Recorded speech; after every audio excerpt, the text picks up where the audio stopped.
every node, and then the results have to come up, and I have to grovel through it.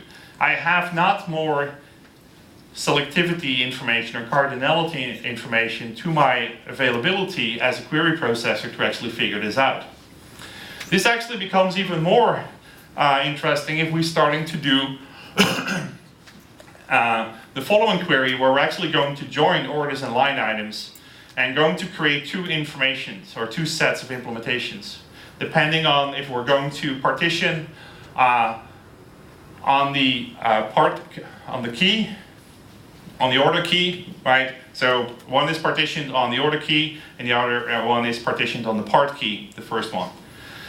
And there you see is like that is very much different as well in terms of where the results end up with.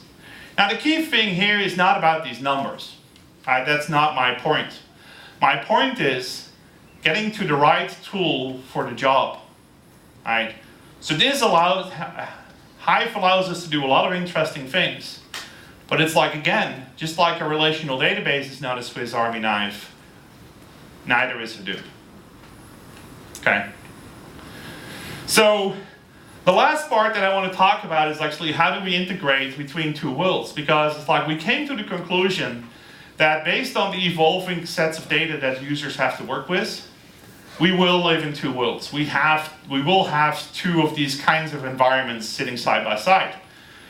So that yields the question is like, wow, if I have information on one side of the bridge and I need to leverage that on the other side of the bridge, how do I get it from A to B? Right? Well, there might be reasons, right, that I actually want to do this. So increasingly, it's like the information is landing on the unstructured world, and then only when it's like I want to have it, it's like I'm moving it over. Now, MapReduce actually turns out to be a very good ETL tool too, right, because it can do a lot of these crunching jobs, cleaning jobs in a distributed fashion, so that's interesting. So Sqoop actually is one of those tools that allows us to do this and push information over the wire from one side to the other. So that's where we see actually a lot of value in things like Sqoop, which is part of the Microsoft distribution as well.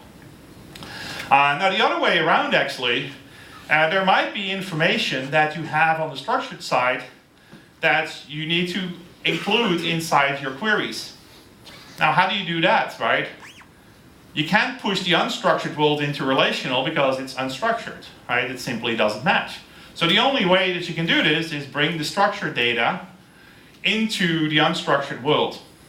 Right? So Sqoop allows you to do that too, and bring the information over. Now, the performance is not as good as you might think, and there are actually better ways of actually integrating relational stores into the mapper and the reducer steps before that. But it's one of the capabilities that you have. And then the last one is like we talked about that. You need information from both sides. So, all right. So, in summary, where are we all going with this? Is this a matter of like relational databases versus Hadoop? Is that the question? Actually, hopefully, after this little talk, you know that the answer is that is the wrong question to ask. I don't believe that is really what this is about.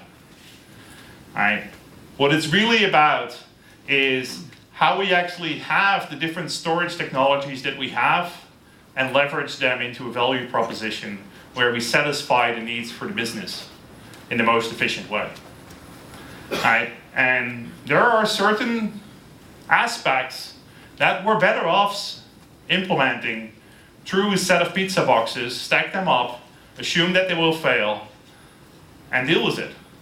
And there are systems where it's like we need the consistency and the high integrity of the data for other reasons. Right. So hopefully you're not one of these right now. If you are, I'm happy to answer any questions, and I hope this was very useful for you. Thank you very much.